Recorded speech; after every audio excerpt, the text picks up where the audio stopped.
One of the biggest struggles for me lately has been getting back into like a creative, motivational, productive mood after returning from like a big trip. I don't know if it's just because whenever I'm home I feel like I gotta like lay down and chill, but today was one of those days where I slept in. It's already 11:44 and I've gotten this much done, but I'm still gonna go out today, try to film a video. I don't know where I'm gonna fish, I don't know what I'm gonna do. All I know is I need to get out of the house and be productive and eat this food. That's good.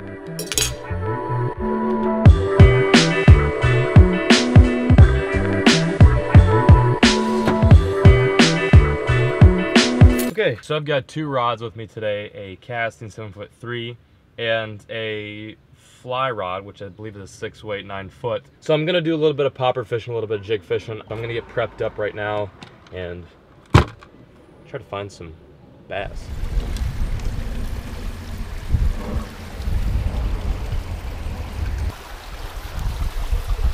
This should be interesting if I do catch a fish out of here, which I probably won't.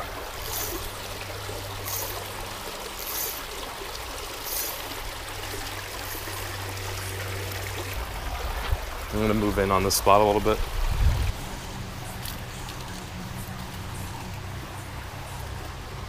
There we go.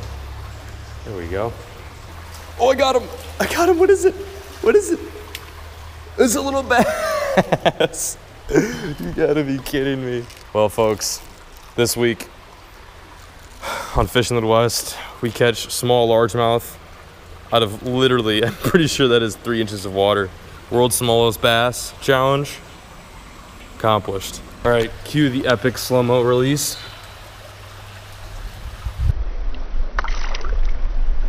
Boom. Whew, dope. Okay, so I need to go up and over that hill now to see if I can get some, oh wait, that spillway looks good. Let's fish that spillway. What am I thinking? Let's fish that spillway for sure. I truthfully think that is probably one of the smallest fish I have ever caught on camera. I almost left, but then I realized there's like this spillway right over there, which probably is gonna hold some fish. So I'm gonna cross over this creek right here and just take a few casts with the popper, and maybe there'll be some bigger fish. I don't know. There's definitely some more depth over there. That's for sure. Pretty sure I'm not supposed to be fishing here, but whatever.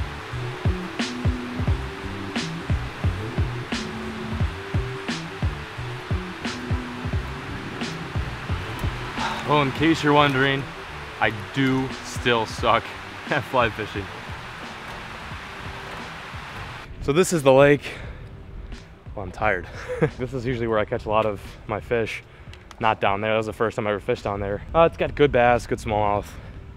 I'm gonna try at the upper part opposed to the lower part of the dam and see if I can connect on a few fish. Whatever bites kind of day is what I'm going for. Oh, there's fish jumping everywhere. Why are they doing that? Why are they jumping over there and not over here where I'm trying to catch them? I just need this wind to calm down before I really feel confident throwing the popper. And this guy over here, he's whacking them on, I think, what is the surface bait, but he's got a calm spot. There's one. There we go. There we go. That's what I'm talking about. That's a largie. Oh, no. We got ourselves a smallie, boys. Right out that current, too. That is nice. I'll take that all day. Let's turn up that brightness just a bit. What do you know? Because my goal for today was A, catch a fish, B, catch a smallmouth. First fish just so happens to be a smallmouth. That's a pretty solid mission accomplished if I say so. Not bad. Caught that on a little, I think this is a prototype DP football head jig. And this was like my third cast with that jig. Awesome fish. Look at that. Whew.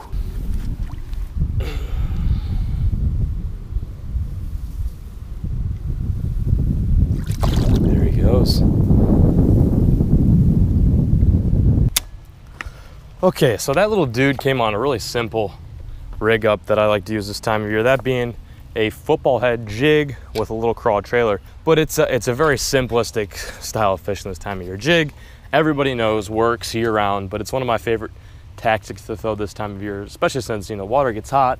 That lower stratified water tends to cool down and stay cool this time of year. The top of the surface is usually hot, while that like 10-foot plus area is a lot cooler, and depending on what kind of fish you're fishing for, they like that shallower area. It doesn't mean you're not gonna find fish in a foot of water this time of year, but it's not a terrible idea to throw something slow, drag a jig, do something like that. To be 100% truthful, I did not expect to catch, oh, that's not good. Definitely gonna have to retie. Okay, so if you're a goon like me and you always forget your freaking cutters and your scissors, one great little tool and trick you can use if you're from the bank is to find a nice rock wall, a nice rock, a stone, anything with a jagged edge, and use it as your cutter. So I've got some frayed line like right here, and I'm basically just gonna cut it right after that frayed portion so that I don't break off on another giant 10-pound smallmouth. There we go, cuts like freaking butter. I can then now tie on my football head jig and get back at it. I always forget my cutter, so this little tip helps me out. I'm sure you already knew that, and it's a pretty simple tip, but I thought I'd share it anyways. Okay, back to fishing. I think I'm getting bit again. Oh, is that a fish? Oh, what was that? What was going on there? I don't know what that was all about. That was kind of confusing. What? That was a bass. What in the world? What the heck was that fish doing? I think that might have been the one I hooked. He's like a little traumatized or something. Oh, I'm in the cage now, I think. There's cage that looks like this all in the water, and that likes to get hung up a ton when you're throwing a freaking jig. Oh, that's not coming out, I don't think. Yep, that's definitely not coming out. There's still a little bit of hope left. Or not. Nope, no hope left. Well, thankfully I've got 2 more jigs. Hopefully I don't get hung up 2 more times. Otherwise, I am screwed. Okay, so I'm gonna give the fly rod another chance, only because I'm seeing a lot of surface activity and I can't just not throw it. I'm seeing a lot of busting fish. And I don't have a popper with me, except the popper that's on that rod, which is a fly rod. Oh, what was that?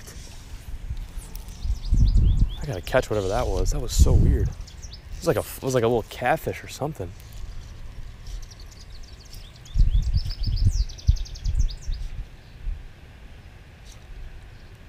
Got him. Oh, it's a little sunfish. That's pretty dope. Look how orange this guy is. That's a, ooh, I want to see green sunfish, I think maybe. They've got really big mouths, as maybe I'll tell right there, and they're ferocious. Sure enough, the feisty little dude came after it. So I've managed to catch a dink, largemouth, a dink, green sunfish, what I think is green sunfish, or maybe a hybrid, and a semi-decent smallmouth. This day is all over the place.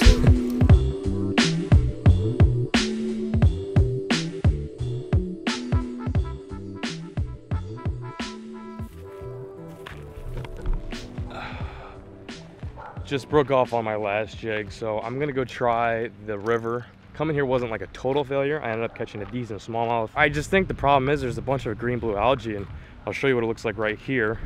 This really thick green stuff on the surface is like not good at all, and it sucks up all the oxygen, and it just, you know, it doesn't kill body water. It can kill a body of water, but it's not really the best stuff to be fishing around. It can be good in small, tiny doses, but it looks pretty thick over here. I'm gonna try the river and then head on in, get some stuff done, because I've always got stuff to do or whatever.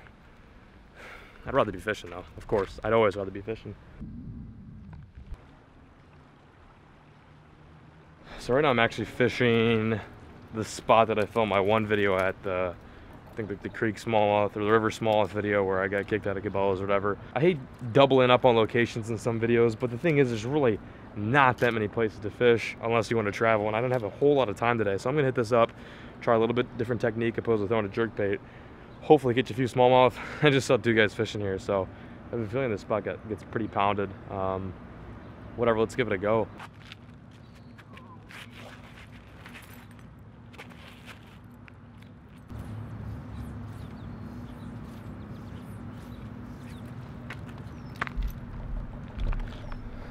So the river spot's looking a little cramped. A lot of anglers saying they're catching fish, which is like a really good sign. It means they're biting, but I just don't think I'm throwing the right thing. I'm throwing a freaking popper 5 feet from the shoreline, so I'm gonna keep moving down. Might get some sweet drone shots to end today's video and wrap this day up.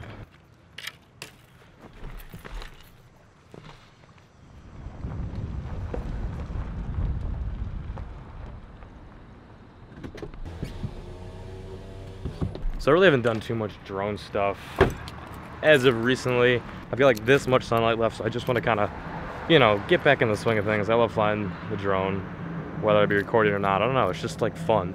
It reminds me of being a kid.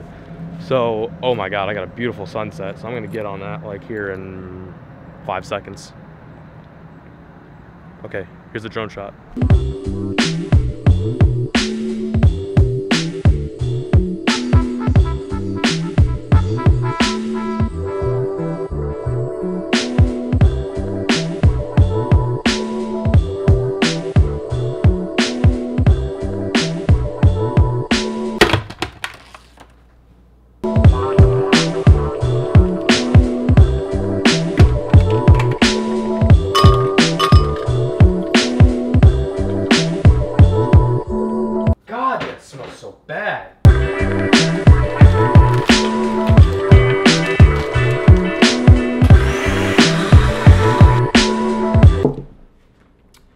Probably just turn this channel into like a cooking channel instead of like fishing or vlogging. Let me know what you guys think in the comment section below, because I feel like I really have some serious potential here doing some cooking vlogs. But on a more serious note, this thing right here is not humanly edible. I think it's the fact that there's carrot juice in here. Oh God, that's so bad. It's like soy sauce. Like somebody put soy sauce in there when I wasn't looking. Okay. I'm gonna try to focus. I'm gonna drink this, and while I'm drinking this, I'm gonna answer some questions, read some comments, do some good stuff, because I didn't feel like there was much meat in today's vlog. There wasn't enough, you know, enough juice. Sorry if that light makes me seem like I'm like, you know, whatever, but it's just overhead light, so it's pretty garbage. Oh God. I'm not leaving this table until I drink all of that. Here's a great comment from Ryan Feeman. AP Bassett can be mistaken for a dwarf troll. I concur, Ryan. A lot of people are asking me in my last video, specifically Jordan McCall and a few others, why I got ID'd for buying ice cream in my last vlog. I don't know the exact answer to that question, other than my main guess is they just wanted to make sure I wasn't using someone else's debit card. It wasn't like there was vodka or whiskey in the ice cream. It was just, you know, I handed him my debit. He wanted to make sure that was mine. I gave my ID. The names matched. Everything was good. I bought my ice cream and was very happy. So somebody shot me a comment, Hard Nader. Said check out bassresource.com. All the people on there are crying about John's broken rod. So here's the deal. It looks like first of all, I don't even go on Bass Resource, so this is all new to me. I honestly didn't even know foreigns were like still popping like this. I thought 2001 was long gone, but apparently they're still going. In all fairness, someone brought up the topic of the fact that I broke a rod. We were kind of trashing Powell or just kind of talking poorly about them. Here's the context. I used to use Powell's a long time ago. I liked their Endurance series. I liked their old Powell Max series. And ever since they killed the Endurance and they kind of reamped the Max series, I've been really displeased with their rods. And this was before I was with Cousins or anything like that. Rob from Lunkers TV has a ton of the new Max series, and he has gone through those rods like crazy.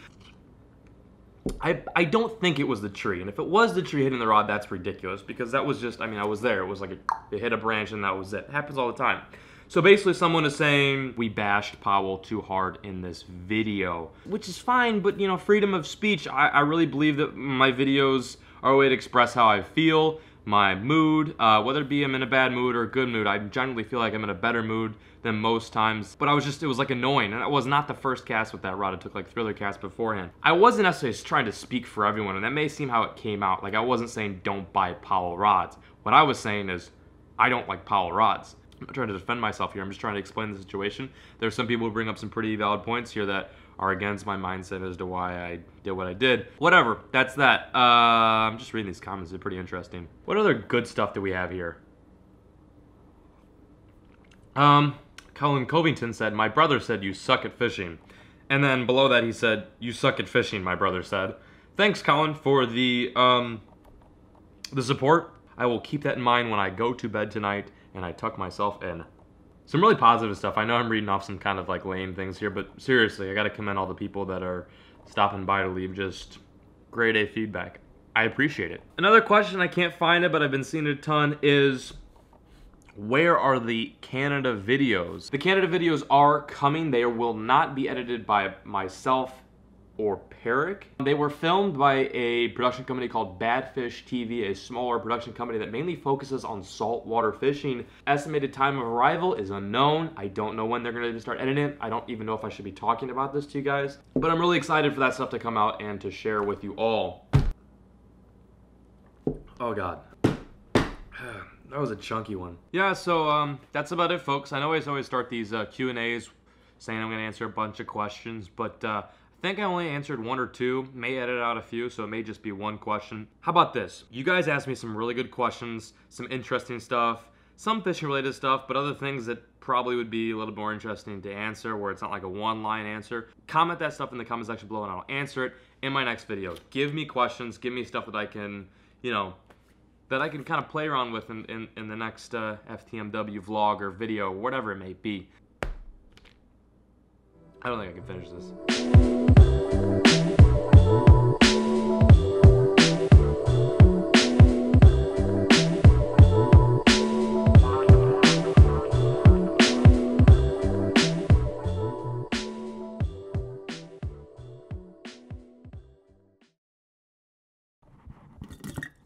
Yep, I just can't do it.